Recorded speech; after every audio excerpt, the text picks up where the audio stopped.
Sanibonani hlobo zami. I'm hoping ukuthi ni-right. As sivumelene last time, we are starting now. Asiqale ngawo kumkhuleko. uNkulunkulu oyingcwele nosekhaya ezulwini namanje ntambama, as we get kulesi sifutho sicela mawube nathi ube nale network ngenxa ye-weather enokuthi ingabi stable enough. Sibhekelele Kristu nabantwana bakho bonke labo obakhethileyo obamaloke ini namhlanje baphumelele. Udumo lube kuwe, amandla obukhosi nenkazimulo uKristu manje uzwebhathi. Amen. Sesiqalile-ke, this is the way we are going to go. Ngizocela nje ihlobo zami ngokuyithoba okukhulu ukuthi ukhululeke nje ukhuluma isiZulu. Uma kwenzekile ngaphunyuka-ke njengoba imina osenengxaki okwamanje yokukhuluma isiZulu kakhulu, then ngikhumbuze nje ukuthi hayi ngisalile lesikhathi ukhuluma ngolimi angalizwanga kuleya ndawo naleya ndawo. Ngiphinde ngigcizelele ungesabi ukuthi ubuze umbuzo wakho ngesiZulu, and sizozama ukuthi sikuphendule nathi ngesiZulu as much as we possibly can. Ake singeneke kwingxaki kwesifundo sanamhlanje. Nakho-ke la sikhona njengamanje, and angiphinde ngicacise ukuthi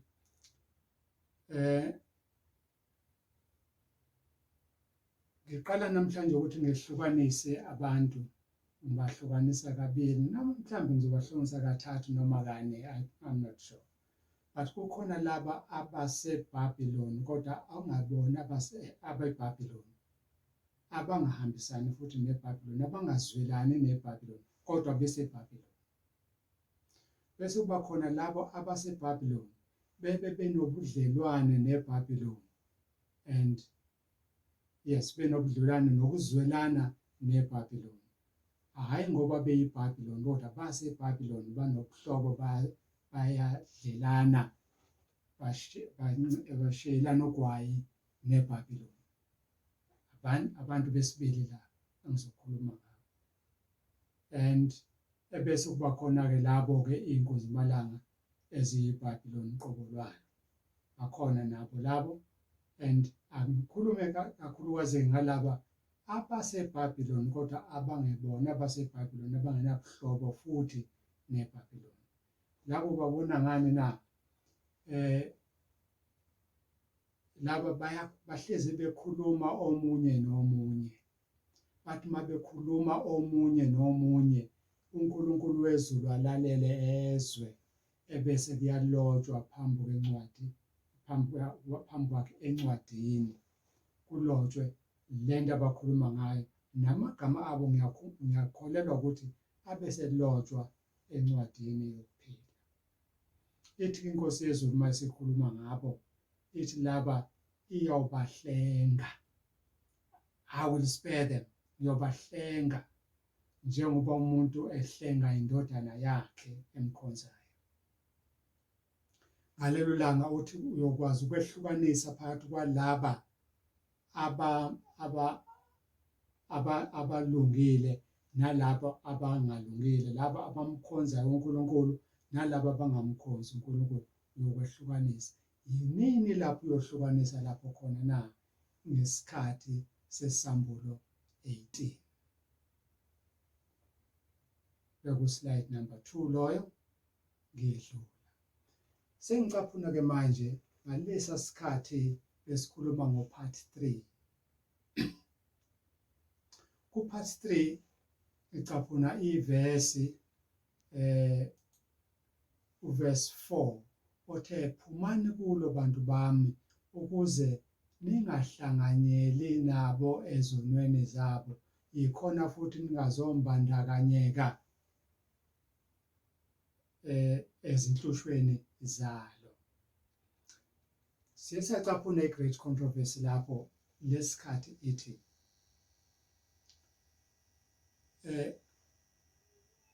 mawubhekisisa ngesikhathi so spiritual darkness, ngesikhathi sobumnyama kwezikamoya, and lesikhathi abantu beziqhelelanisa, alienation, beziqhelelanisa noNkulunkulu, lokho kwenzeka kuzona zonke izinkonzo in the churches, lezi inkonzo ezingxenye yeBabylon okanye zingamadodakazi eBabylon, so to say. The great body of Christ's true followers are still to be found in their communities. Idlanzana eliningi noma yes, idlanzana eliningi labantwana baNkulunkulu lisatholakala lapha ya kulezo ndawo ebeyithe incwadi lezo nkonzo ezingamadlelana ntendeni neBabylon. Ingakho uNkulunkulu ethi abaphume kulo. Ubengeke athi abaphume kulo kanti abekho kulo. iBible study tools.org or .com ibese ithi yona mayivumelana ne-great controversy, ithe abantu bakaNkulunkulu bayobizwa ukuthi baphume eBabylon, and kwenzeke lokho masishane, effectually. Sathi ke last time thina asihambisani ke nale sicaphuno ngoba ithi bayobizwa ngesikhathi esizayo, kanti uNkulunkulu kuverse 4 uthe phumani kulo esho manje. So ngenxa yezinkathi asihambisani ke naloko kushiwo ile Bible study tools.com. Masifunda amazwi asho ingilosi lapha, amazwi azwakala ephuthuma nokho, they sound urgent, and edinga ukuthi abantu baphendule masishane. Sicabanga ukuthi ke ingalesi sizathu isithunywa sezulu sithi kulaba abakholwa kuNkulunkulu ngokwakhe kumele babaphume kuleli Babylon, sending them out. Siyagcizelela ke ukuthi akusiyona izwi lengelosi leli, kodwa yizwi likaNkulunkulu uqobo, ngoba uthe bantu bami, akasho ukuthi bantu bakaNkulunkulu. So ngaleso sizathu kuba yizwi likaNkulunkulu uqobo ke elithi phumani. Mawungasalilaleli ke naleli lizwi likaNkulunkulu uqobo, angisazi ukuthi liphi ozothi ulilalela. Mawubheka laphana on the left hand side, nansi iBabylon ibhalwe ngamagama amakhulu kakhulu, ebese ke zonke ke ezinye ke ezingamadlelana ntendeni neBabylon izona ke ezibhalwe ngamagama amancane. Asedluleke lapho ku part 2 sicaphune nakhona into esasiyikhulume lapho ukuthi kukhona isizathu rationale esibanga ukuthi uNkulunkulu athi phumani kulo bantu bami. Isiphi lesi sizathu na? 1, uthi ukuze ningazoba nasabelo ezonweni zalo. Sizathu sokuqala leso. iMatthew Henry commentary ithi ayivumelane nathi ke lapha uma ithi yona. They apply this to the Old Testament warning of fleeing from Nebuchadnezzar's Babylon. But bona kwakuthiwa abantu ababaleke kwiBabylon likaNebuchadnezzar. Siyaqaphela ukuthi kakade bathi abayishaya eceleni ngoba bona basayikhomba emuva kakhulu ngesikhathi kaNebuchadnezzar, kanti ikhuluma ngesikhathi samanje ithi phumani kulo, ayisho ukuthi ngathi abaphume kulo, ithi phumani kulo njengamanje. So mabe seyikhomba emuva kakhulu esikhathini sika Nebukadnezar, bayisuke sebeyikha eceleni ke nalawo. I-great controversy masiphinde sicaphuna kuyona, ithi yona, come out message is to be repeated with additional mention of the corruptions which have been entering the various organizations that constitute Babylon. Lokhu kuphuma manje kuzothi mase sekuphindwa sekugcizelelwa kuzobe sokufakwa nanesizathu sokuthi inhlawuhlakalo yini ekhotholakala lapha kulezi ndawo ezingamadlelana ntendeni neBhabhiloni. I-Benson commentary yona iqaphelisa ngalokhu, ithi God's people should immediately forsake the communion of so corrupt a church. Abantu bakaNkulunkulu kumele ngaleso sikhathi bahlukane nayo yonke indlela yokuxhumana naleli Bhabhiloni elikhohlakele ngalendlela. Kuningi ke sikufunda kakhulukazi laphana kuleya ncwadi enganikeza yona kaFather Kabazi, ama-lectures akhe, and moyifunda izokunikeza lezi inkohlakalo ezitholakala lapha eBhabhiloni. Yingakho-ke sithi sihambisana ne-great controversy uma seyithi uma sekuphinda sekugcizelelwa lokhu kuphuma kwaseBhabhiloni kuzobe sekuhambisana naneyinkohlakalo ezitholakala khona lapha neBhabhiloni.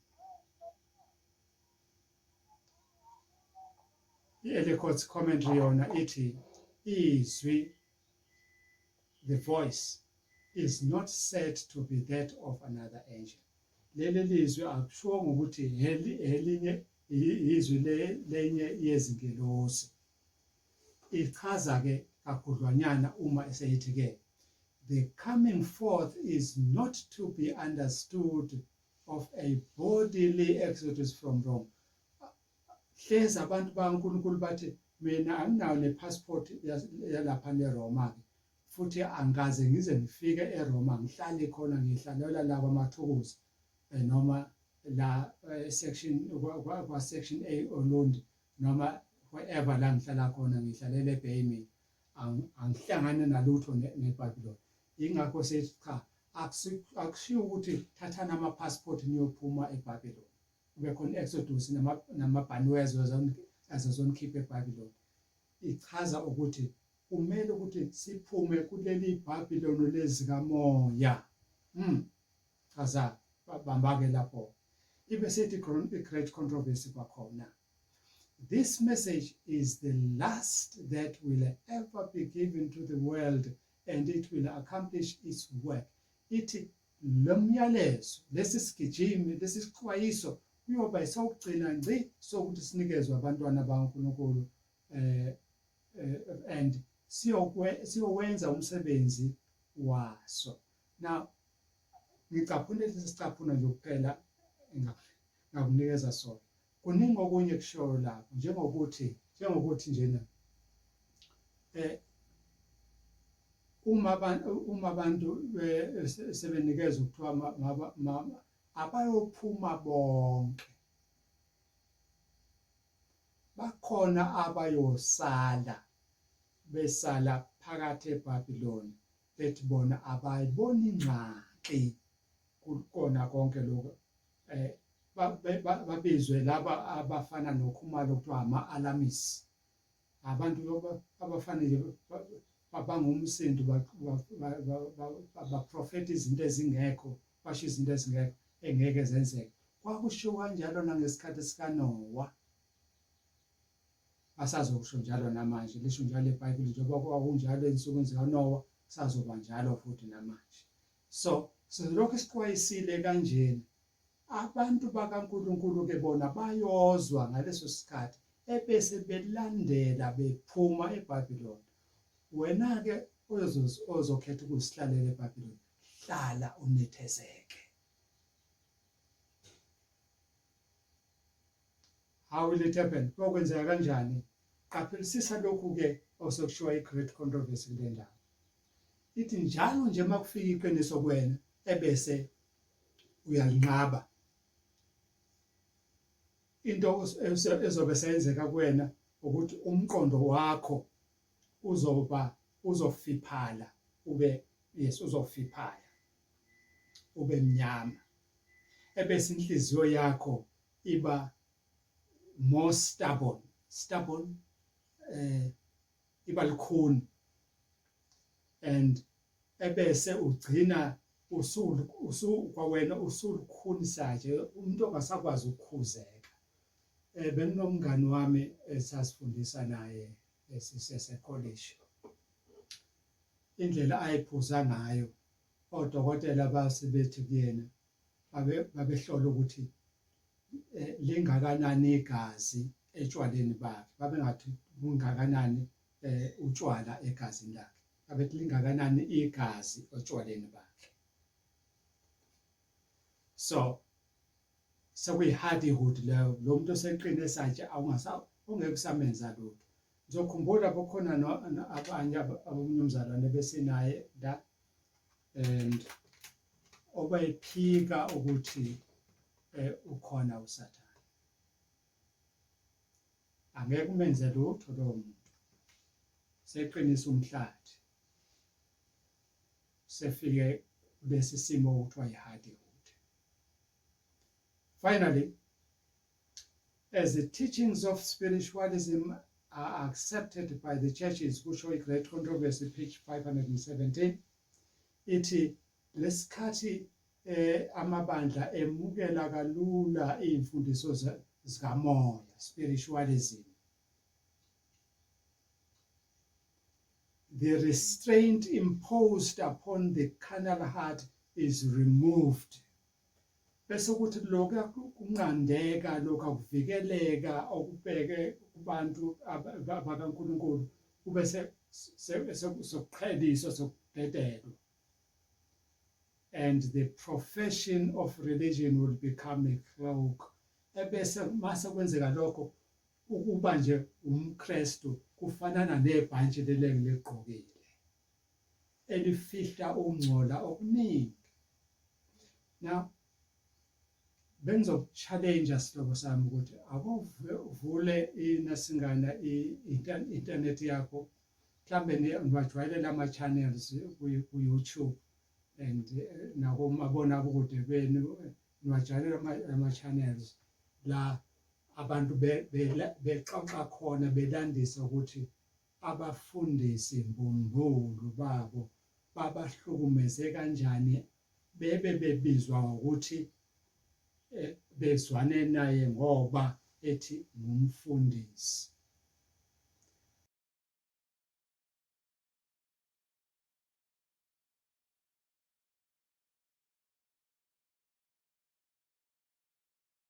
Sanibonani emakhaya, mina inkosazana yaseKasi uGigi Lemaine, and welcome to yet another episode of POV, where we seek to understand and not to judge. Now guys, don't forget to subscribe to our channel, and of course our podcast episode today is brought to you by Chateau Del Rey, which is an instant celebration.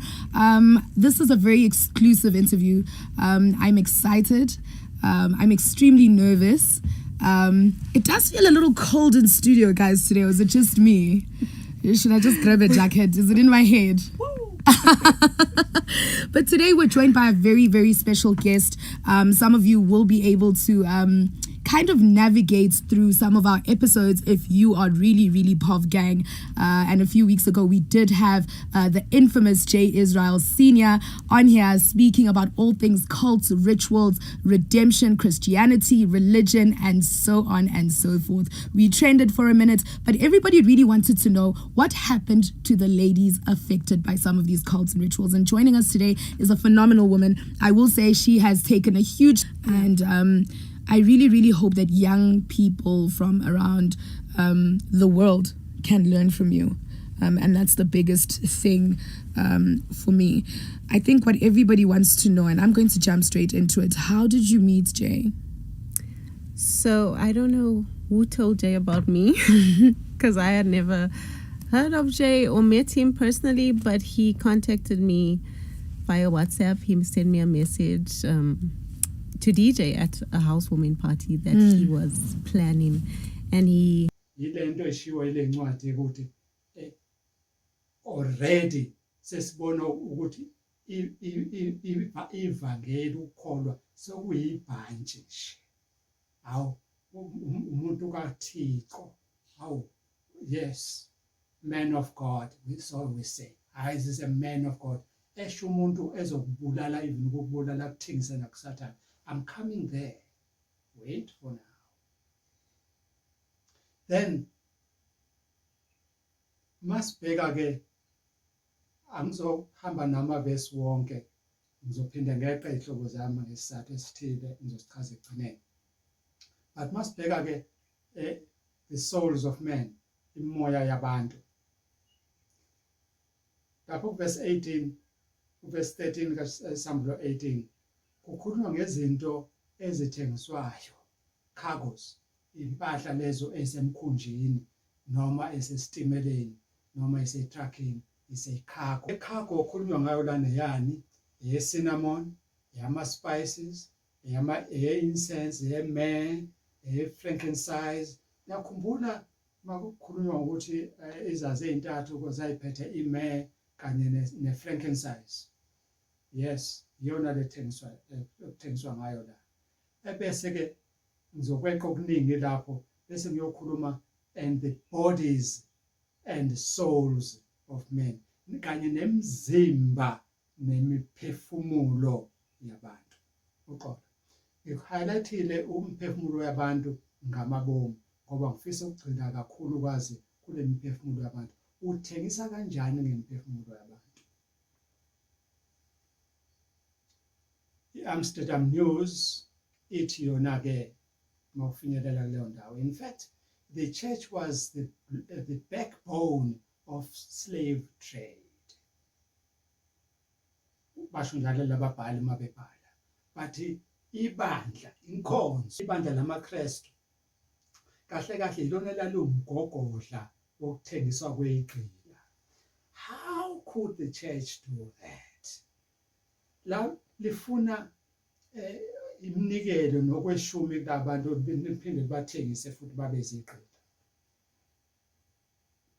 angikho lapho ababhali mabeqhubeka bebhala bathi in other words most of the slave traders and slave ship captains were very good Christians mawubhekisisa kahle okapteni bemkhumbi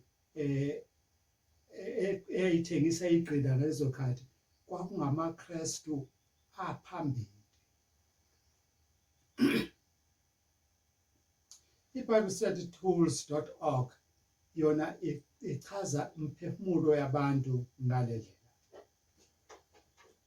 eyoqala indlela yokuthengisa imphefumulo ithi some merchants are said to trade in the persons of men abanye balaba abathengisi kuthiwa babethengisa ngobuntu babantu persons of men yobufunda Hezekiah 27 verse 13 which the Targum and the Septuagint render as the souls of men lobo buntu babantu iTargum leyancwadi kuthiwa iTargum kanye neSeptuagint lencwadi iBhayibheli lamaJuda lesiGreek ekuthiwa Septuagint ibiza ukuthi imphefumulo yabantu le ithi the popes opapa abanye babo not bonke opapa ingxenye yabo okanye yes ingxenye yabo bathi babethengisa ngemphefumulo yabo kuSathane ukuze awuthola isihlalo uyuzwe kuthiwa even namaKristu athi ngoba nakhe efuna sokusondela ukhetho enkonzweni ahambe inyanga efuna ukukhethwa sokukuthengisa umphefumulo wakho kuSathane lo ngoba ufuna isikhundla uthi ke mase ngenile lapho lo muntu ewuthole leso sikhundla leso ngaleyo ndlela ebese esebenzisa lesi sikhundla ke manje ukuze si destroye sibulale imphefumulo yabantu kuba izindimbane zabantu ke ezilahlekelwa ukuphila kwazo lahlekana yes ukuphila kwazo ngenxa yokuthi yena befuna isikhundla usesitholile futhi they assume the power over the souls of men isho njalo iBible study tools.com baba sebeba namagunya phezulu kwemiphefumulo yabantu uzwe nje umfundisi ethi cha yimi phela engonivulela isango lezulu so fathi nilalele mina ngoba uma ningasalaleli mina usho ukuthi ngizolivala izulu ningangeni kulona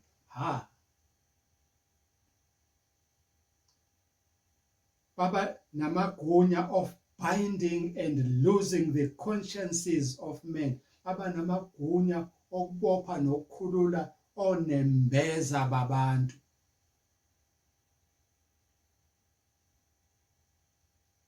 baba namagunya of imposing new laws upon the consciences of men baba namagunya ukuthi bathi naw sokumele banigcile lemithetho ke emisha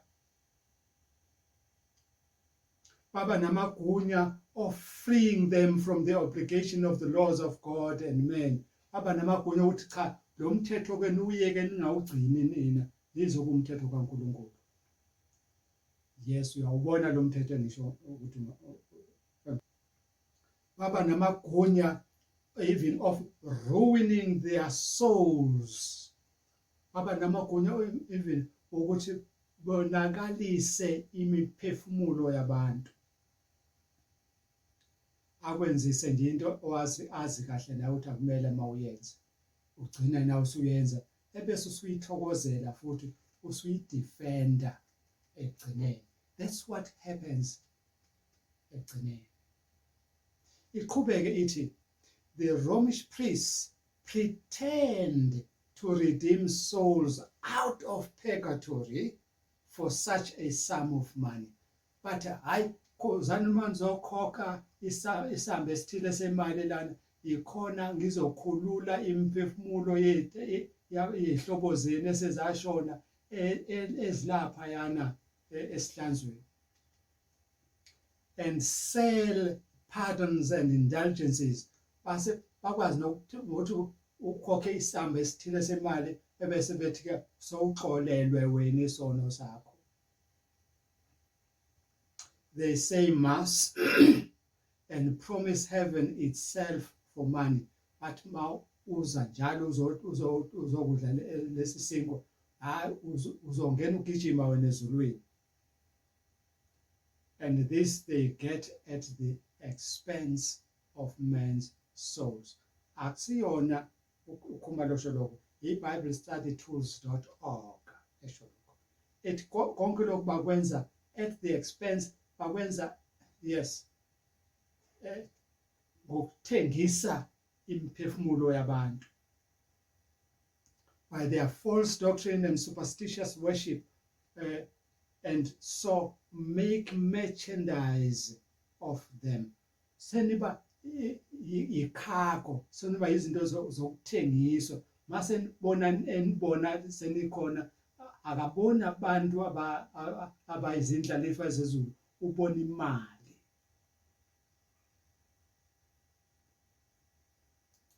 siqhubeke egcineni bayothi akunamasiza walutho la verse 14 they will say the fruit you longed for is gone from you all your riches and splendor have vanished never to be recovered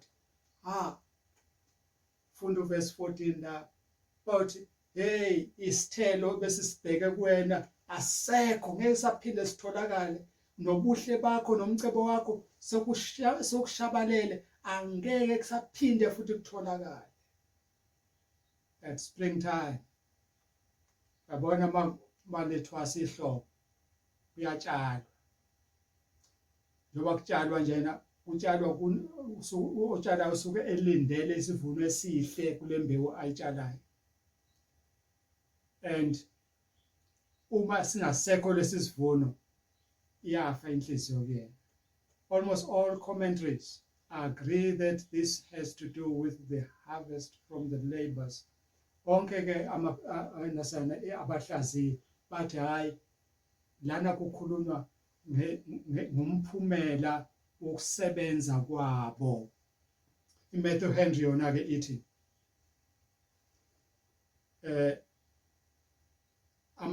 ubumnandi beBabylon which have departed from her never to be found ever. Lobu bumnandi beBabylon okobe sekususwe kuyona angeke saphinde futhi kutholakale. Never again. Iqhubeke ithi the Church of God has been falling many times in the past and rising again, but this time never to rise again.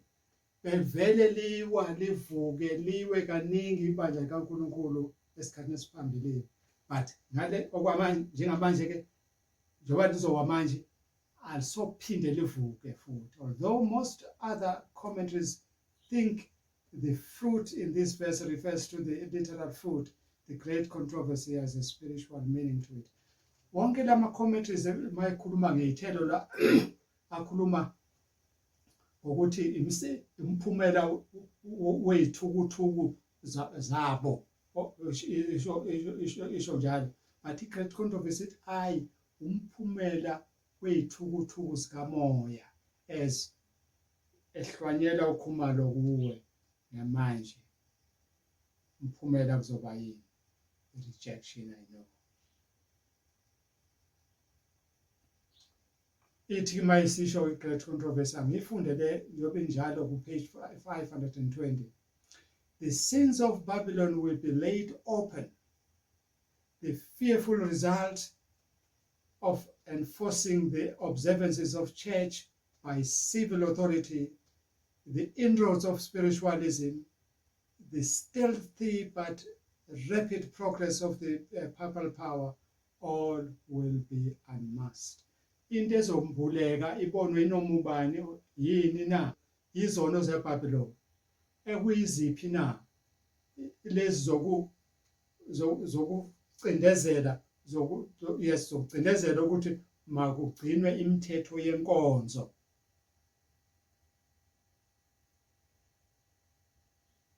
Ziphi na ezokuthi awemukela manje ukuthi abantu sebeyakwazi sebeba kumoya nawo spiritualism baze bakhulume nangezilimi ezingekho, and nanokuphangisa okukhulu kokudlanga yes kokudlanga kwamandla kaPhapha. Konke lokho kuzothi makwambulwe kube sobala. Nakho kwakwenzeka lesikhathi kuthengiswa la. Ikuphi lokwakwenzeka? In amazement, they hear the testimony that Babylon is the church. Awumangala abantu uzwa njengoba besamangala namanje kulesi sifundo ukuthi kanti iBabylon yibandla. Yes. Leli bandla liwile, fallen. Why? Because of her errors and because of ngenxa yamaphutha alo nezono zalo liwileke leli bandla kuthiwa iBabylon. And because of her rejection of the truth sent to her from heaven. Nangenxa yokuthi lilenqabile iqiniso elithunyelelwe lona liqhamuka ezulwini. Bakhetha iqiniso eliqhamuka kubishop naku-archbishop. Baze balifuna leli liqhamuka ezulwini. As the people go to their former teachers with eager inquiry, are these things so? Into ezokwenzeka ukuthi uzobe sewuya laphana kumfundisi wakho nalona wayekufundisa eqaleni usesikolweni seBhayibheli uthi hawu injalo inlento athini yena. The ministers present fables. Yobe sekunikeza inganekwane, fables. Prophesy smooth things. A prophet kuwena ukuthi akonakele lutho, izinto zihamba kahle kakhulu. Smooth things. Akwenzelani lokho? To soothe their fears and quiet their awakened conscience. Ukuze alalise lo nembeza wakho osewuvele sewuqala ulibone iqiniso, soyibone indlela njoba enjalo. Ufunzwa ngamanga. Ubabhede okhumalo labo ungabanaki. Uright aqhubeka bhede ukhumalo. That's okay. Siyeza kodwa isikhathi when these things will happen. The clergy will put forth almost superhuman efforts to shut away the light lest it should shine upon their flocks. Abafundisi, the clergy, bawenza konke abanakho ukukwenza ngamandla abo ukuze bacindezele lokhu kukhanya, ngoba uma bengacindezeli lokhu kukhanya, hawu nakho lokhu kukhanya kuzothi kubalahlekisele ngezimvu zabo. Affection will be alienated. Bese ukuthi uzobona ukuthi labantu ekade bethandana, hawu ekukhonzile, angabe esafuna nokubingelela ke nje, angawuphendula no WhatsApp wakho. Children will be disinherited. Ingane zixoshwe kwasemakhaya. Ungaphinde ulibeke la kwami. Usulalela lezi imfundiso wena. Hamba la kwami, ungaphinde ulibeke. Disinherited and driven from home. Sesiqalile ukubona lokhu kwenzeka endaweni ngeendawo. As it is written here. The Lord gives special truth for the people in an emergency. Lesikhathi uNkulunkulu ambula leli qiniso elambula kubantu bakhe liphuthuma. Umbuzo uthi ubanike onokuthi alicindezele angaledlulisi. Ukhumalo ledlulisa linjengoba linjalo.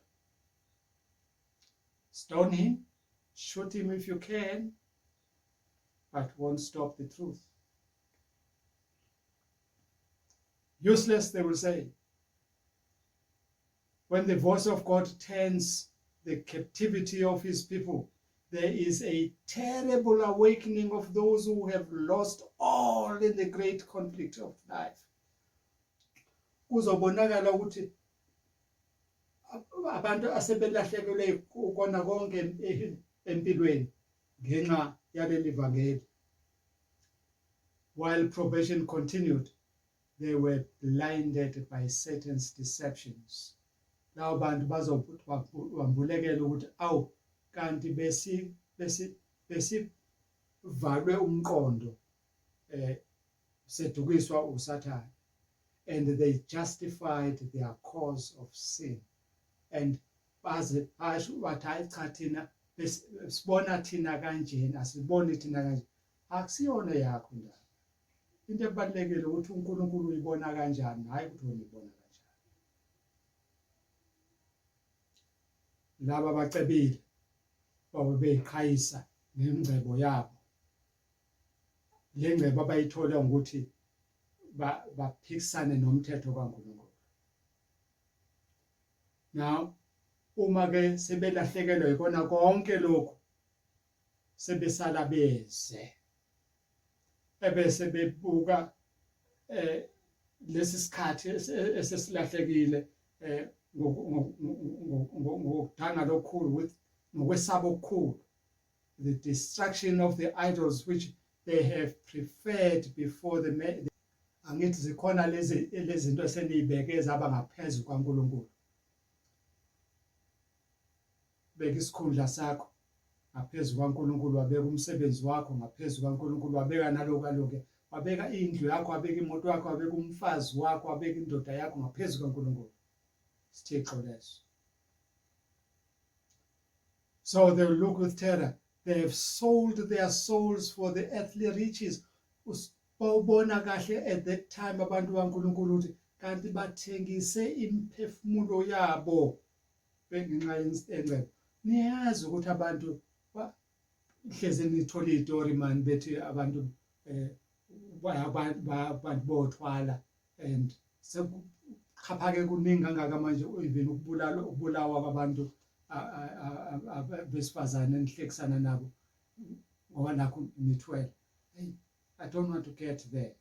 That's not my gospel. My gospel is here. Into ezobe seyivela ekugcineni ukuthi heaven the enjoyments and have not sought but uthokozelele ingcebo yalesi sikhashanyana kunoma ufune umvuzo ovela kuNkulunkulu. Qaphelani kahle. Angifune imali yenu sayiphinda lento. No money is from you.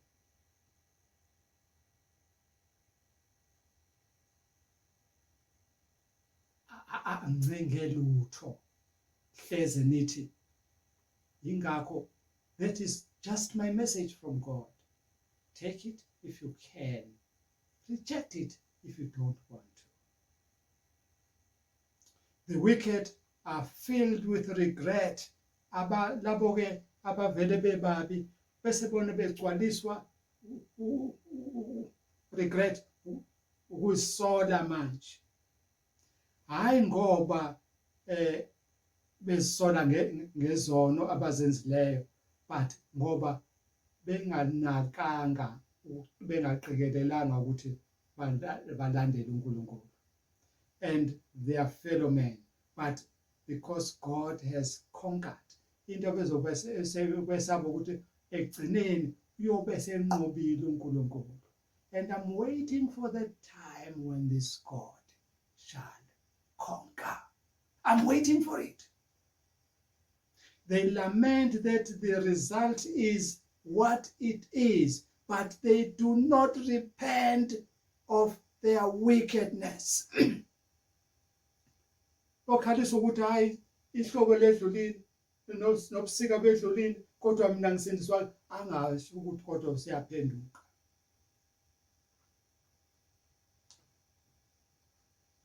God's people as compared and as expected by the rulers, ithi okulindeleke okuyobe kulindeleke futhi maduzane.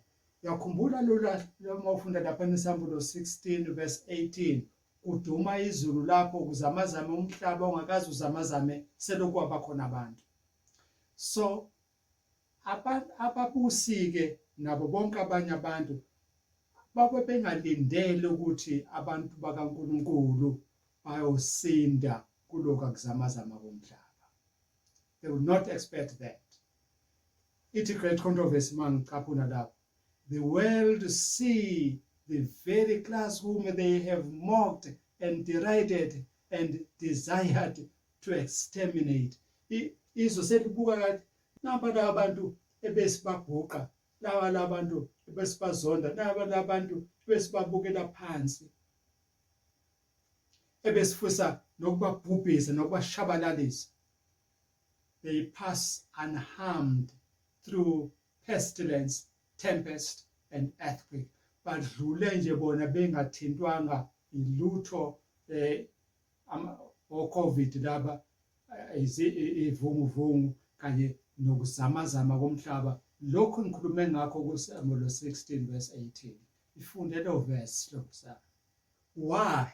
Ingoba lona phela abade bephula umthetho wakhe. Kubona umlilo obhubhisayo kanti uyisihlango nesihenqo salaba abangabakhe. Angeke bafundisi ababone kungcono ukuthi mabanikele ngeqiniso ukuze bathole ikhundla, ukuze bathole ukuthandwa ngabantu, babizwe ubuthaphuthaphu, bizwe yena lapha nalapha yana. Now uyobe selibona lo mfundisi sebona isimilo nobunjalo bento akade eyifundisa. Kuyobe sekucace ukuthi kanti lelaliso lalwana ongalali belimlandela noma ikuphi lapho eyakhona.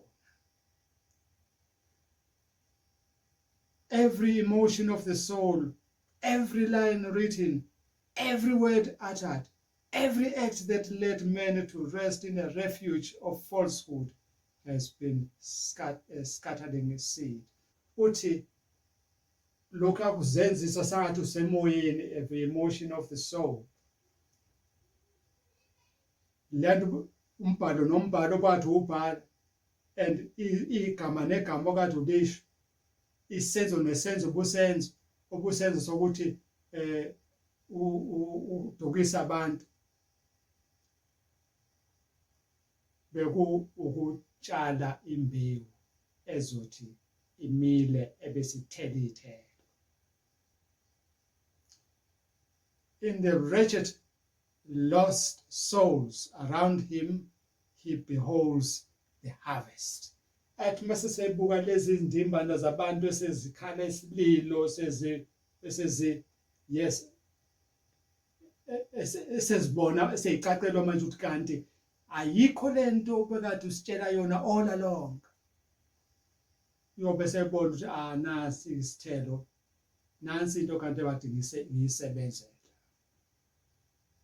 Now umbhalo ogcina, woe be unto the pastors that destroy and scatter the sheep of my pasture. Behold, I will visit upon you the evil of your doings.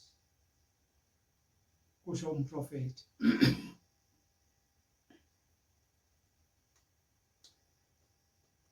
And the shepherds shall have no way to flee, nor the principal of the flock to escape. Usho njalo Jeremiah uthi abelusi aboswela umgodi baswele indawo lapho bazothi babalekele khona. Ngedlule lapho mina alukho ulimi oluzokwazi ukuthi lichaze ubuhlungu babantu abakhethe ukuyohlala baqhubeke banethezeke eBhabhiloni. Hayi lokhu ulimi ukwazi ukuchaza leyo nhlungu, kusho i-Great Controversy. Abantu bayabona ukuthi kanti besedukiswa all along, ebese bethwesana amacala omunye nomunye, ethi wena lona othe wangiholela kulesi simo bengeke mina ukuba ngamlalela ukhumela leso sikhathi ngaba ngikho lesi simo. Ebese kodwa egcineni bonke bazothi banqwabelele le nhlungu yabo upon the ministers. Ngakho uma umfundisi kubhlungu kakhulu kuwe kunokuba qaphela uthe uNkulunkulu uma ngithi umuntu omubi uzofa nokufa, ebese wena ungamtsheli lo muntu omubi uzofa vele lo muntu omubi ngobubi bakho, but igazi lakhe ngiyolifuna kuwe. Manje wena umfundisi ke awusabatsheli laba bantu ukuthi uNkulunkulu uthi nizofa nokufa nina. That is what is happening. Unfaithful pastors have prophesied smooth things. Abafundisi abangathembekile baprofethe izinto ezimnandi nezilungile zodwa. They have led their hearers to make void the law of God. Baholele abantu babo abalandeli babo ukuthi bawushaya indiva umthetho kaNkulunkulu and to persecute those who would keep it holy. Nanokuthi bashushise labo abawugcina ungcwele. Angedlule ngizodlula kulesi and angifinyelele kule lament from far.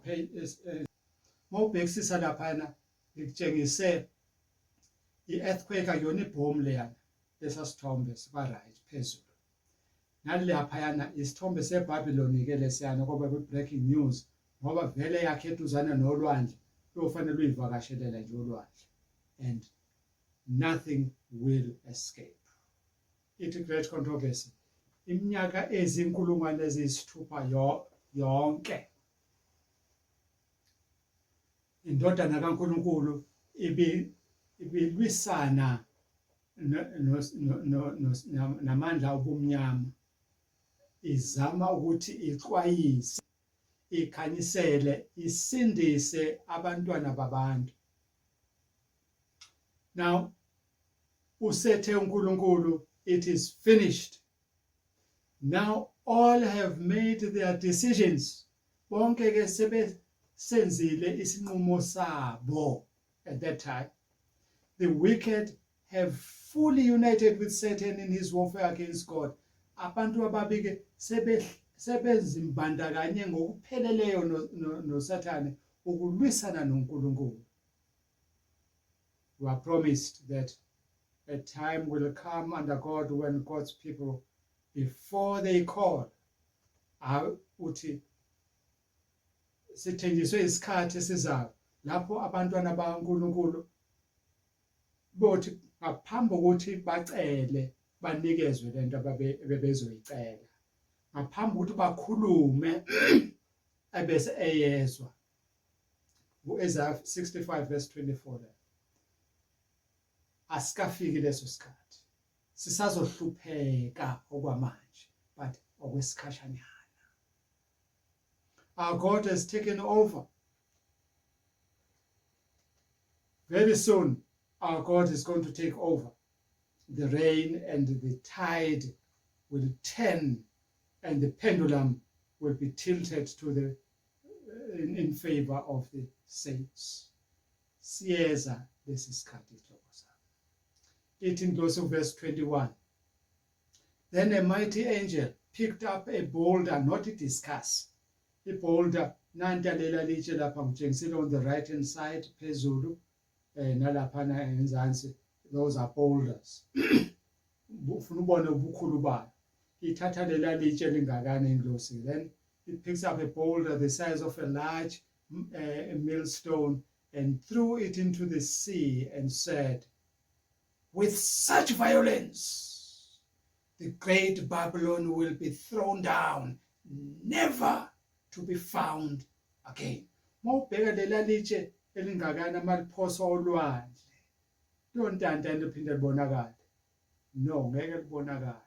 So Adam Clark uthi a millstone will in falling have not only accelerated an accelerated force from the law of gravity, but that force will be greatly increased by the projectile force impressed upon it by the power of the destroying angel. Leli litshe alobe linesivinini esidalwa ukuthi kukhona lamandla adonsa yonke into ayidonsele phansi, force of gravity, kodwa kukhona nalawa amandla aliphose ngayo lela litshe iphose ingilosi, so ahamba ngaleso sivinini esikhulu. So kusho ukuthi ukuwa kweBabylon kuyoba ngaleso sivinini ke isihloko sami. Isho kusho ingelosi now. Chazele nakho kancane. Imuphi umbuso kulomhlaba onakekela abantu bawo, especially abantu abakholwayo eniwaziyo? I-America? Forget it. I-England? Forget it. I-Russia? Forget it. I-Rome? Forget it. South Africa? Forget it. A Bridgeway Bible commentary, Itiona. With the destruction of Babylon, sinful human society exists no more. Ma libhujiswa leli Babylon, ingxenye isiqobo sabantu ababi angeke saba khona. All activities cease. Hey, ukuthengisa konke kuyama, imakethe zonke zomhlaba ziyama, whether connected with recreation, work, or everyday affairs. ama-tourism ayama, isoccer iyama, any nokuya emsebenzini nibonile ngesikhathi se-COVID kume konke kuzokwenzeka same thing. I-Albert Barnes yona ithi, as an emblem of utter ruin, the city, an indication that the city would be as completely destroyed as that minister. Bese ngichazela ngesivinini eliphose ngaso lelitshe inglosi liya olwandle ithe kuzoshabalala ngalesi sivinini ke leli idolobha kazi iBabylon. Sengifike ekhaya. Lalelani ke hlobo zami. Konke angiphindi konke bawufunda isambulo noma ngabe isambulo 4 noma ngabe isambulo 8 noma ngabe isambulo 13 verse 3 isambulo 12 to 18 zishwamba kaqwa kanjani Samaria zonke zitholakala kusambulo 18 verse 23 egcineni kwakhe. Othini usambulo 18 verse 23 egcineni othi by magic spell all the nation were led astray.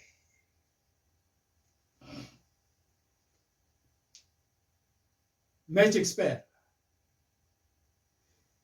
Yonke lento uyacake ukuthi yenzeka kanjani, why abantu bengayiboni, why bengaphaphami nokuphaphama. Lalela yenziwa by magic spell. Ngizona ngichaze ke le ndaba ye magic spell kancane. Into ebalekile ukuthi noma ngichaze iverse neverse ngabe ngifanele ngahlala kule verse echazela ukuthi why abantu beduka kangaka. Chaza kalula. Alright. Asibuke ke asilifunde leli verse ngesiGreek. Angalifundi nangesiGreek. But yes, ngona silifunde ngesiGreek. Mhlambe nizolandela ngizoyichaza kangconywana. Uthi egcineni hoti meaning because, ngoba, and by ushuthi ngo, by, ngo, te pharmakia, the sorcery. All right, su of you, sorcery of you,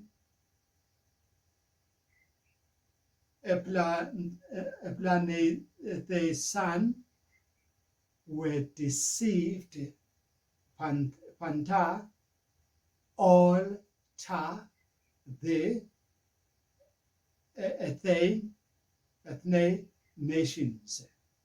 Now, asifundeke ahleke ngesingisi ke now. Funda the same transliteration now. Because of the sorcery of you, ngenxa yobuthakathi bakho, all the nations were deceived. Izizwe zonke zeduswa. Makuthiwa izizwe zonke, no nawe mZulu ufakiwe lapho. Awusona yini isizwe? Nawe mSuthu ufakiwe. Awusona yini isizwe? Ithi ngelosi kahle kahle la. Lo Babylon uphumelele ukwedusa izizwe zonke ngoba nakho ubethakatha by practicing sorcery. So le Babylon is a witch, umthakathi le Babylon.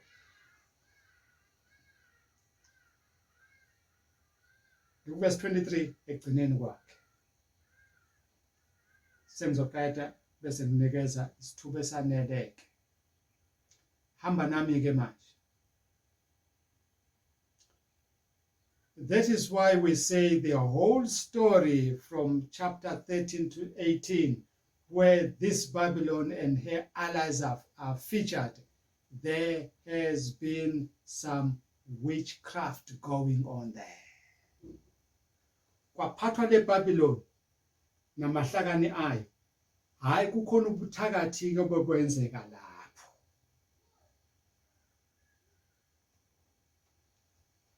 Asedlule. Senani nambona umthakathi.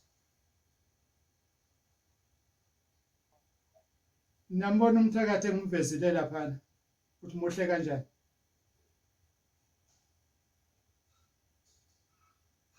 Yabo le ntokazi uthi inhle kanjani.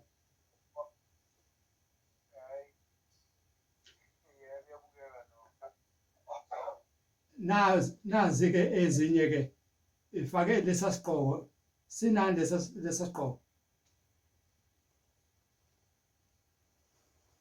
Nenkanyeza ngithi. Nanesiphambano futhi.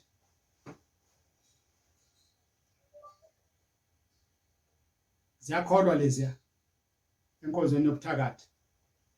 Asedluleke kodwa bengekho lapho. Ngisafuna ukuthola ukuthi nisekhona yini.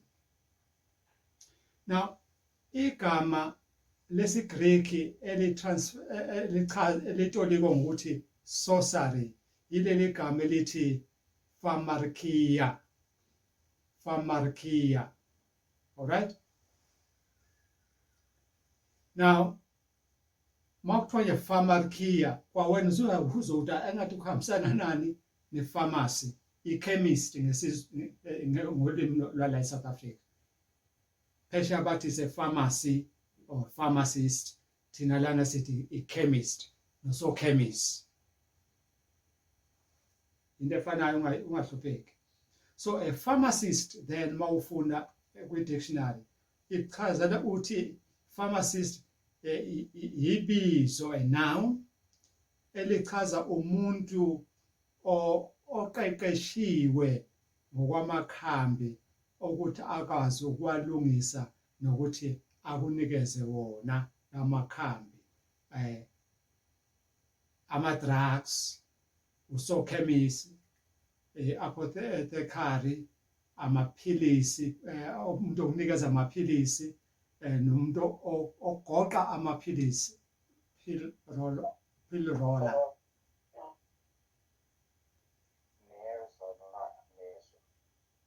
That is a pharmacist.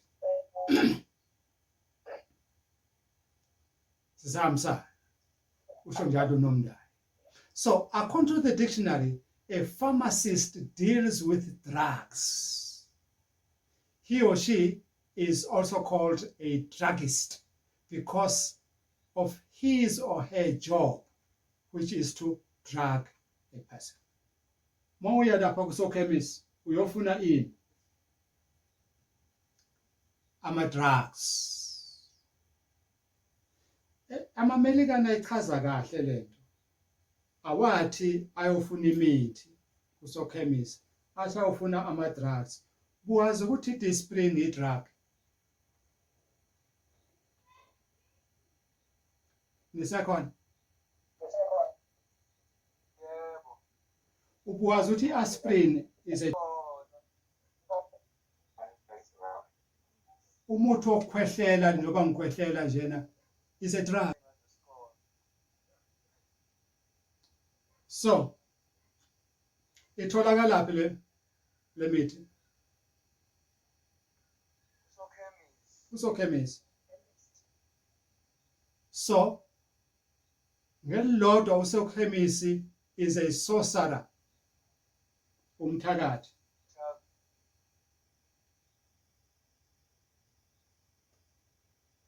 Hello?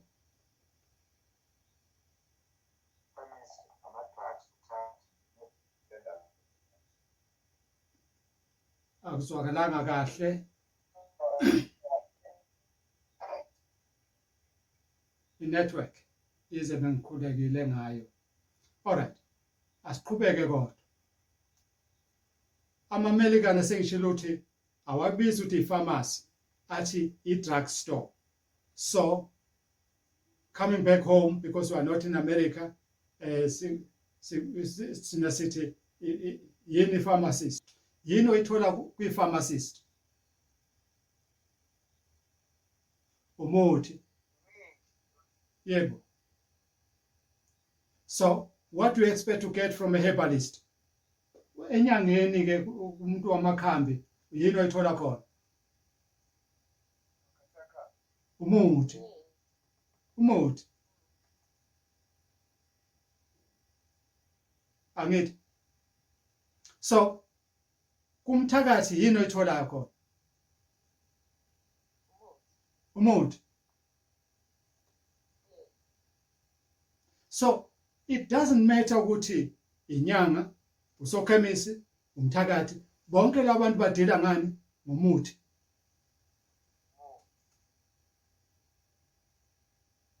Ngesikhathi sepandemic, se-COVID, ivalwe yonke imisebenzi ngaphandle komsebenzi emibili. Imiphi imisebenzi emibili engavalwanga?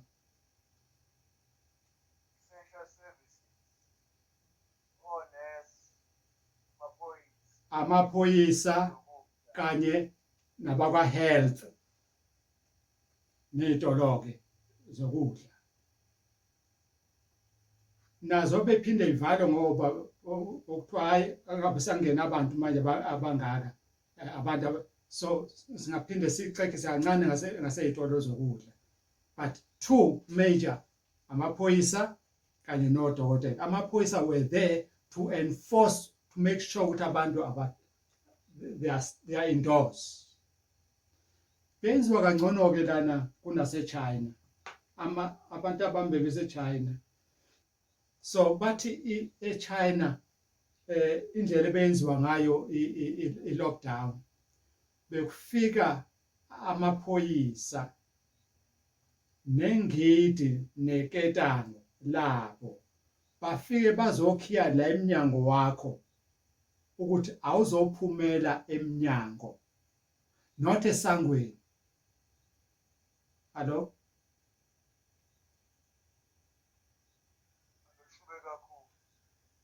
Ubuhlala endlini as indoors. Yes.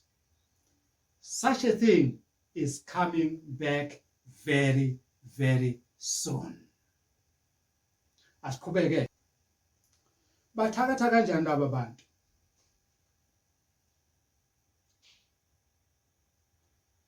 Sesiyazi ukuthi go anywhere ubuthakathi is there. Kodwa yona yonke ezinye izinto ke.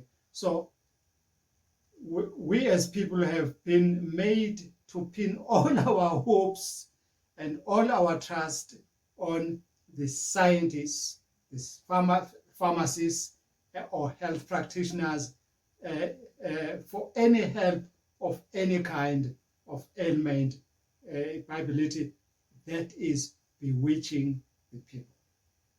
Njoba sokuthiwa masixhome amathemba ethu wonke, siwaxhome koso science, siwaxhome yes kulaba abasinikeza amakhathakhatha. iBhayibheli lithi lokho ubuthakathi. All right. Kwenziwa kanjani lokho? Bambelela ke manje. I'm moving, I'm shifting my gear. Sengifake gear elithi utop gear now. Bambelela hamba kanye nami ke. Bayenza lento ngokuthwebula umqondo, hypnotism.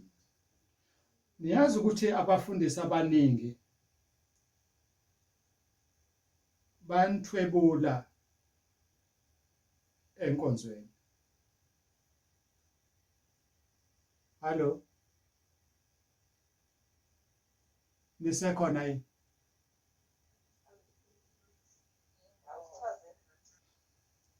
Laba bafundisi enibabiza ukuthi abafundisi aba powerful. Enibabiza ubuthaphutaphu from left to right, unendlela yakhe. Uzonixolela. I'll say this thing as it is. Yes. Unokuthi aqale mhlambe ngeculo elithile elizomenza ukuthi makangene egiyeni. Hello? Nisekhona? Abakwenzini lokho?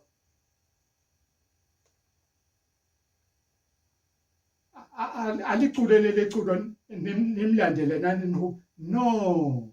Uyanihypnotize.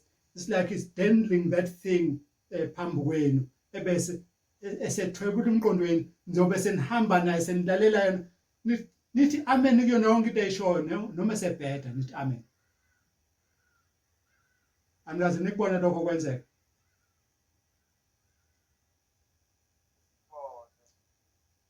Hayi benisemadokotweni nje. Bethi qala baqala zokhumalo uthola isikhumalo ibhekele phansi. Lesikhathi abantu sebeyahlanya ngapha nangapha. Amen, amen. They don't know what is happening. Hypnotism. Again, kufuneke i-dictionary ichaze nalento okuthiwa hypnotic yini. Hypnotic is a noun. It means a drug, umuthi, that induces sleep, soporific. Lo muthi ozokulalisa. Mawufika etheater benze njani konje? Uzohlinzwa etheater.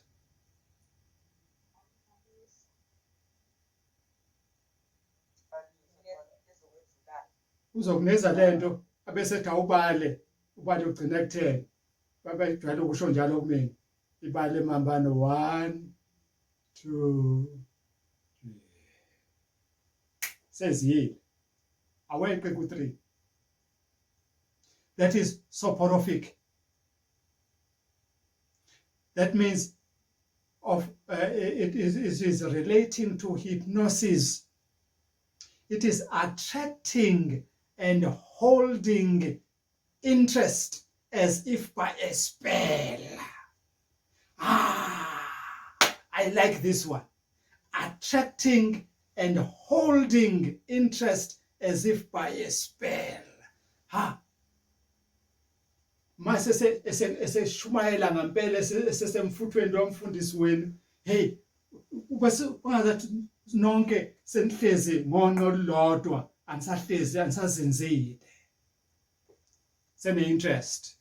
Spellbound. That is hypnotic. Inglosithe masifunda verse 23 ekugcineni. He spoke of a spell. Ingakho ke sithi ke ake sifunde kabanzi ngale spell. As if by a spell. No doubt witches do cast a spell. Shazam! Hey. Ilento eyenzeka kuma-10 virgins. Alaliswa yina lama virgins lezintombi eziyishumi. Zalaliswa yini konje? Zozela zonke zalala ngithi.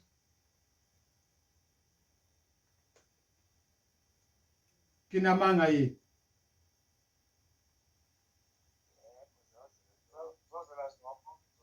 Zalaliswa yini? This spell, this hypnotic, this hypnotism. Man bega laphana on the left hand side, Glenn Bledsoe, who's a consulting hypnotist. Yabona lela wash lakhe lela. Yabona linjani. He dwingles that watch in your front like that.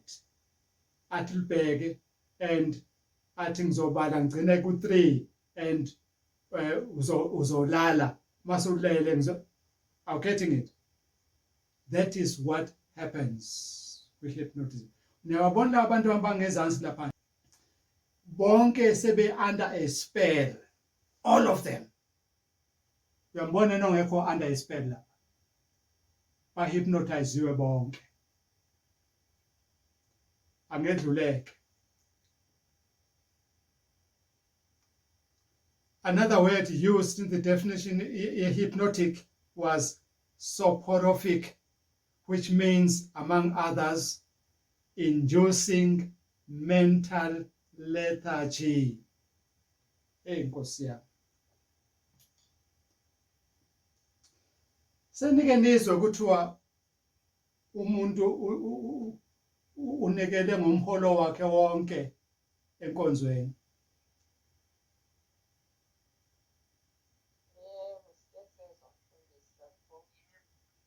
Bekwenze njani athi naye ushumayela umfundisi ngazibona ngabona ukuthi songcono nginikele ngawo wonke lo mholo wami akanakudla ekhaya unkosikazi makuyindoda ifika isibhinqile kumfundisi uthi hey ngifuna imali endoda yami yonke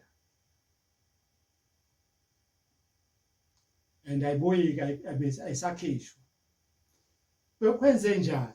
It is because laba bantu bakaNkulunkulu they are being hypnotized Sunday after Sunday. The Sunday ngoba nakho iningi lenu are going on church on Sunday. Or even Sabbath after Sabbath being hypnotized. Amphendula umfundisi angithi.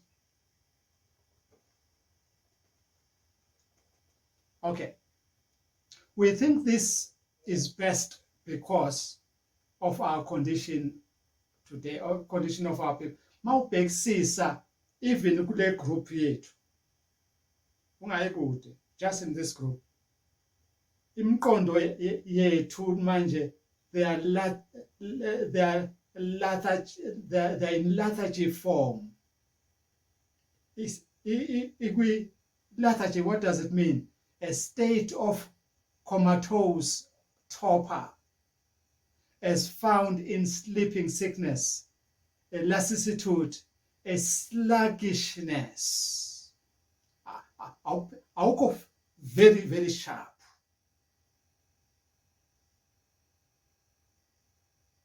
Ngibuza izinto kuphela unyaka. Nginamanga yini?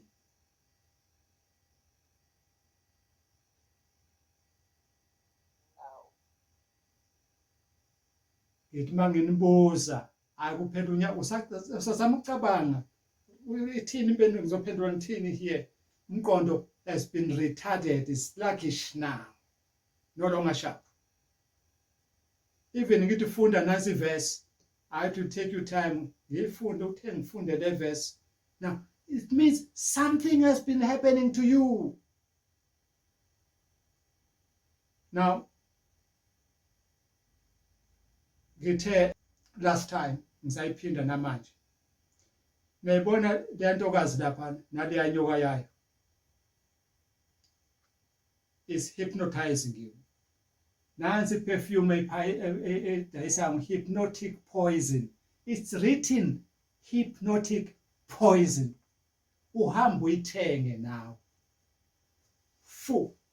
Avenuka kamnandi hypnotic poison.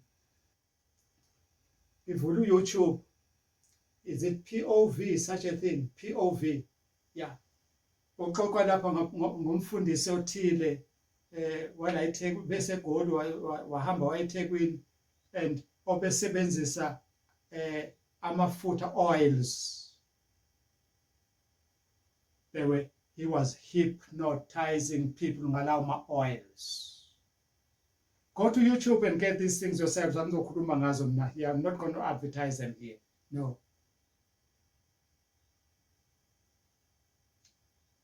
Ngisakhumbula ngithi ku SABC 3 I did see if nasana abantu behypnotizwa laphayana bedliswa uanyanisi betshela ukuthi lo anyanisi iaphula lemnandi go sakhumbula lo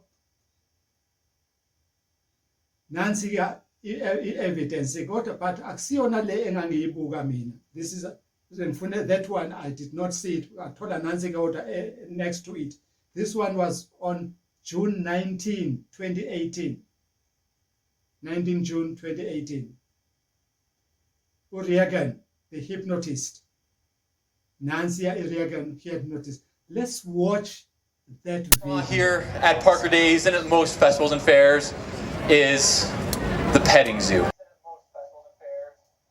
Into engaveziwe lana ke hlobo zami akavezanga leya ndawanyana la edwindlisha khona something ebatshela ukuthi abantu mabalale sebevele sebelalisiwe la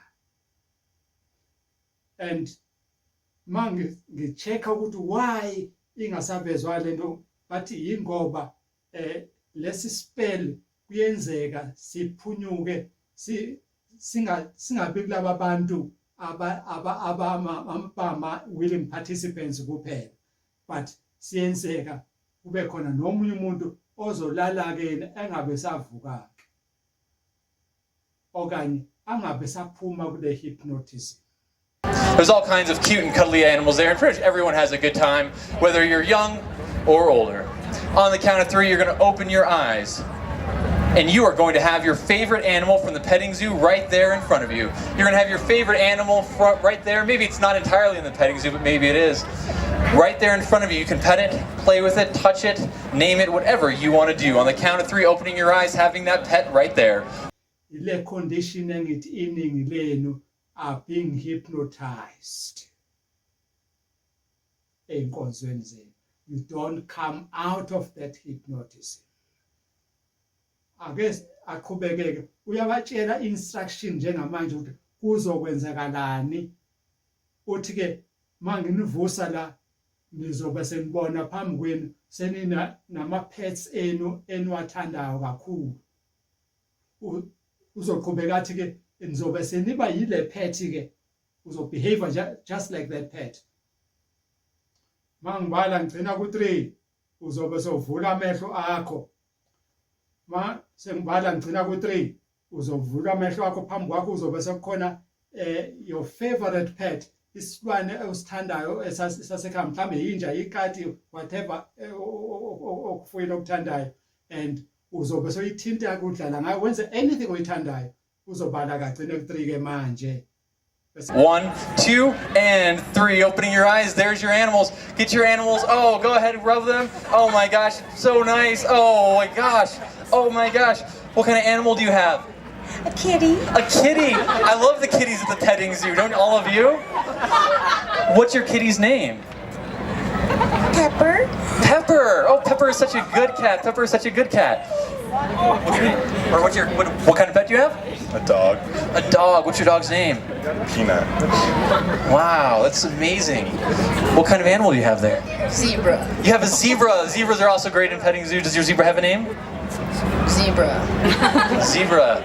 It's very. Keep petting that animal. On the count of 3.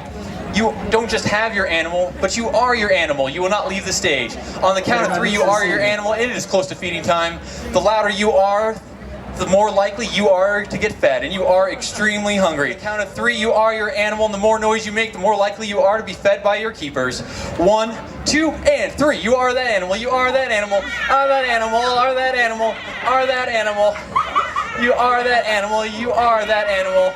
That's right. You are that animal. You are that animal. Sibe izinja namakati ke namazebra zonke lezinto abayizonake and balambe. Making more noise, most of you can see what this is. I'm going to hand to one of you, I'm going to hand a big thing of cat food. And it is going to be absolutely amazing. You can just bite into that and it's going to taste delicious. It's going to be the most delicious thing you've ever had in your life. Just go ahead and bite right into that. It is so delicious. Uphetheni njengamanje. Uphethe uanyanisi. Uphethe njengamanje uanyanisi. Uzowunikeza lo sisi ke ebese ewudla uyomtshela ukuthi lento nizokunikeza yona uzothi into edliwa ipet yakho ngoba lama pets alambile and uzobe soyidla ke lento uthi hey into emnandi kundawo zonke awakwazi idla emhlabeni. So delicious. Take a nice big bite of that. So delicious. So absolutely fantastically delicious. Go ahead and eat and chew that. It tastes amazing. It tastes absolutely amazing to eat that amazing, amazing cat food. And of course you would not normally do that, but this is some of the power of your mind. Good. Yonke lento ikuphi? It is in the power of your mind. Usho njalo. Are you good? Yep. Finish chewing that. Finish chewing that for me. Finish chewing that. Swallow it down. Everyone else, if I'm not touching your shoulder, take a nice deep breath in and sleep all the way down. If I'm not touching your shoulder, just the person whose shoulder I'm touching, that will still taste good even later in the day when they tell you all about it or you see yourself on video, it'll still taste good and you'll just be amazed by it. But keep eating that, chewing that, and when you finish, go ahead and swallow and then you can go even deeper asleep. So only when you finish chewing that and swallowing. Good. Going deeper and deeper. Senibonile ke hlobo zami ngisho.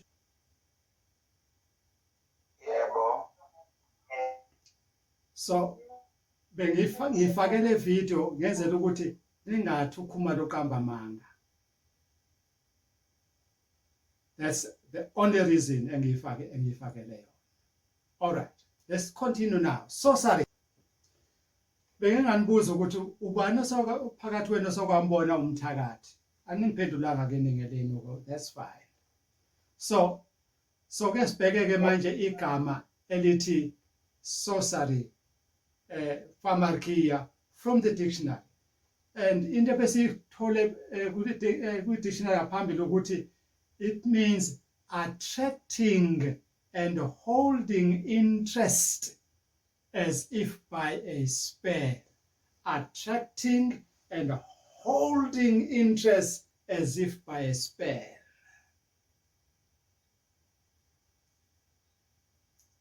Besides hypnotic, what is the other word best described by this definition?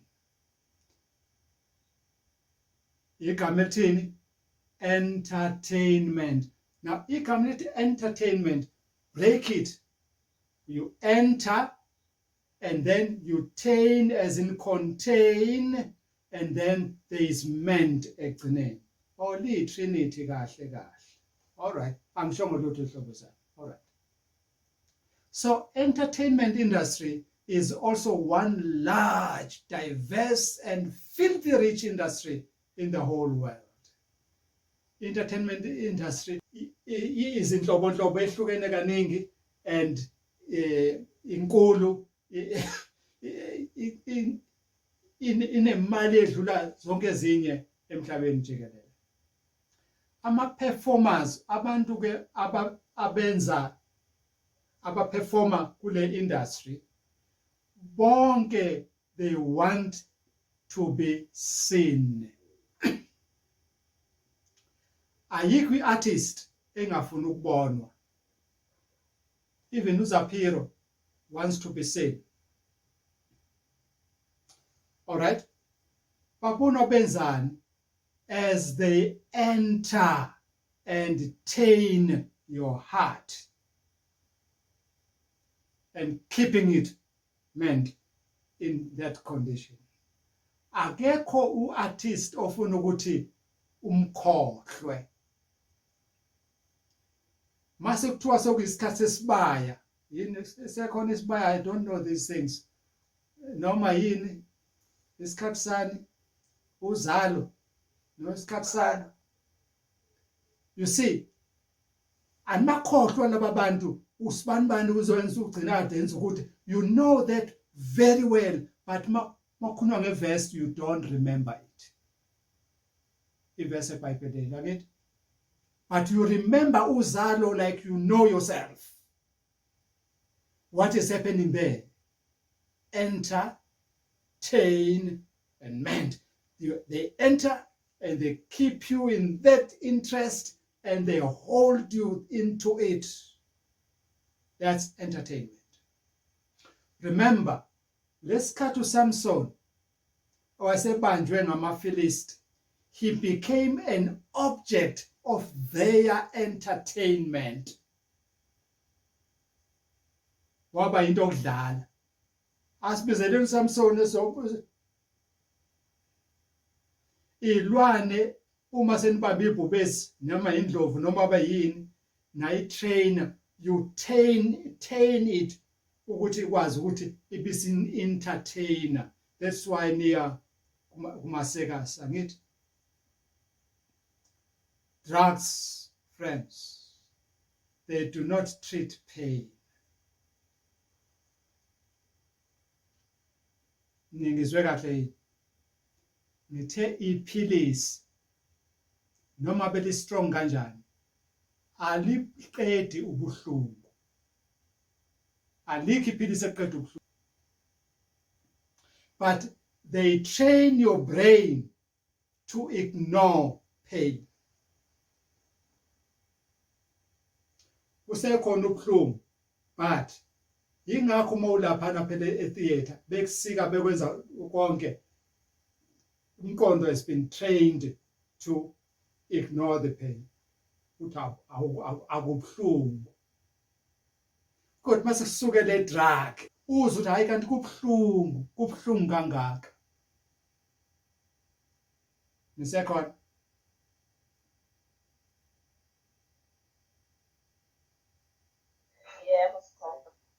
so from the definition as sorcery above, the professionals we call artists are actually sorcerers because they entertain. That is sorcery. Laba bantu nibabuka lapha on the right hand side, those are sorcerers. What are they doing? They are entertaining. That is sorcery. Ungakhuluma indaba kaNkulunkulu nalaba bantu masebenza leyanto.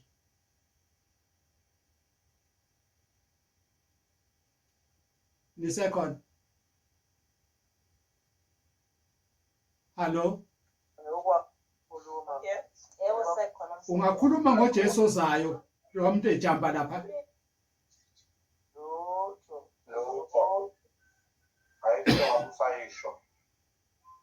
Why? Because he's a witch. No, he is a witch. He is a witch. Umthakathi. Akekho kumthakathi ohambisana noNkulunkulu. Ukhona yini? Hello? So, entertainani ke nani ke inkonzweni zenu. You are witching. Nisekhona ebese ngixakwa nithi hayi thina sikhe eBabylon asikhe eBabylon thina, and yet you are busy entertaining in your church doing the same thing enziwa laba abantu. Kinamanga nehlobo zabo. They all stupor the mind so that it does not function properly. The same thing that is done by drugs. The food you eat does not stimulate the brain to work to its optimum. Why? Else you would plant your own food. Masengila ake ngikhulume ngeUkraine. Yabona uthema kulwa iRussia neUkraine. Satshela ukuthi kuzoba ne-shortage yokudla okumangalisayo ngoba ukolo wethu wheat siwuthola from Ukraine. Why singayitshaleli la eSouth Africa? I know these, they must feed everybody. Ithakathiwe leya kolo evela lapha ya. So as to stupor your mind. You don't reason properly from the food.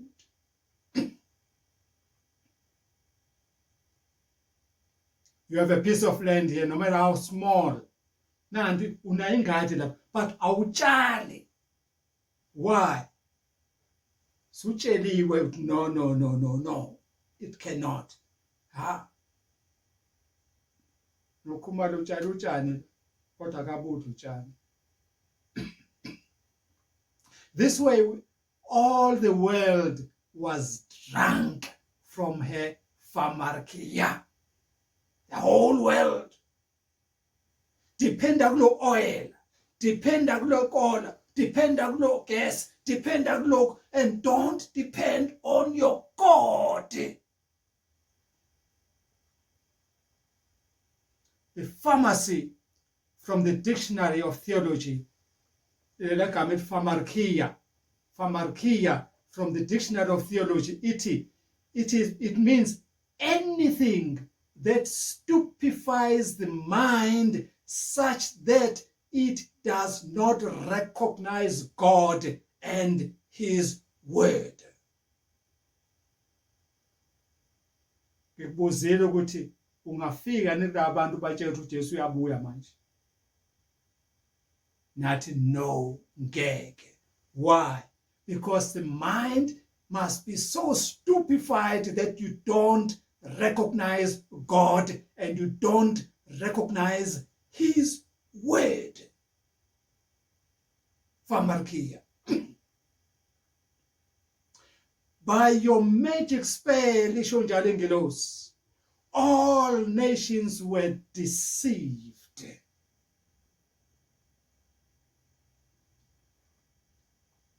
Ikhona engakayibali i-magic spell. Ile kuthiwa i-camera illusion. Sayikhumbula leya moto kaMichael Knight, imoto eflyayo.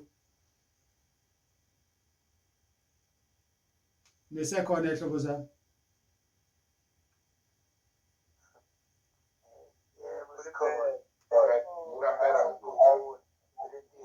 You were stupefied even then, so that the actual thing happens. Ube sewunamba engasho lutho lento kuwena. So khona imovie ephumile njena ethi ngesikhathi esithile you are allowed ukuthi umbulale umuntu ongamthandi and akho cala ozobekwa kuwena uma ukwenze lokho within that specified time.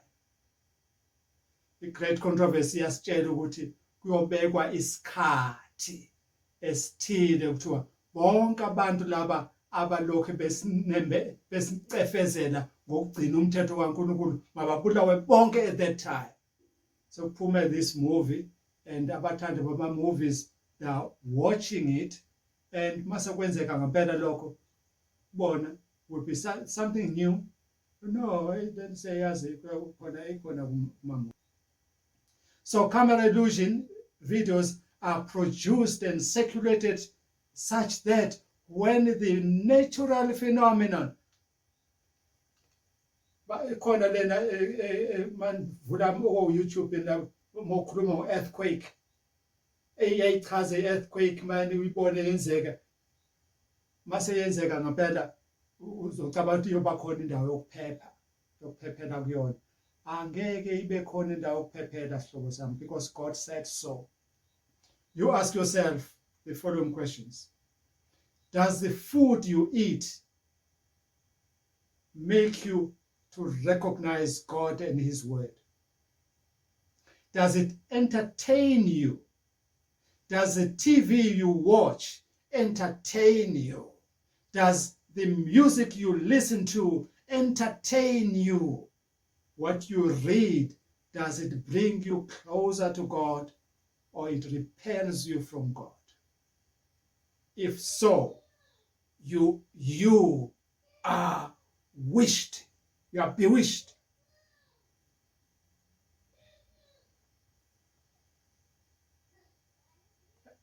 You are a witch. You are looking at a witch, verse 24.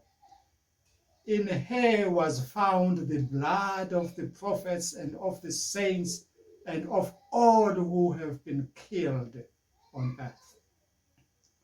And of all who have been killed on earth. Ngibuzile ukuthi ukhona yini konje umbuso oba ne-interest yama-citizens ayo. Owodwa nje wazi. Yonke They are under the spell of this mama. The apostles were murdered. Who killed them? Babylonian system. Christians were persecuted and killed. Who was responsible? Babylon. And reformers like Zwingli, John Huss, and John Wycliffe, and many others were killed. Who was responsible? It was this Babylon.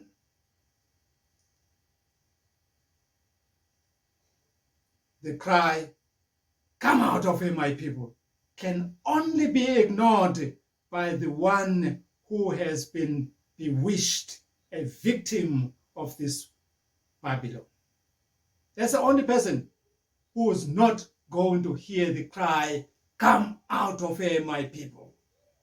As we contend in chapter 12, that woman who was clothed with the sun, standing on the moon, and with the crown of 12 stars on her head, who was pregnant, and that same woman is now seated. Mama ofanayo osehlezi phezu kwesilo esihlezi phezu kwamanzi amaningi. Is the same mama osephethe inkomishi egcwele igazi namanyala onke omhlaba. Same. Hlobo zami, iningi lenu, they considered that woman ka chapter 12 as pure. We, Revere God Ministries, we saw right through her that she was guilty of murdering the prophets. She can't be pure. So that concludes my session with you for today. Kosi Musa and Moses.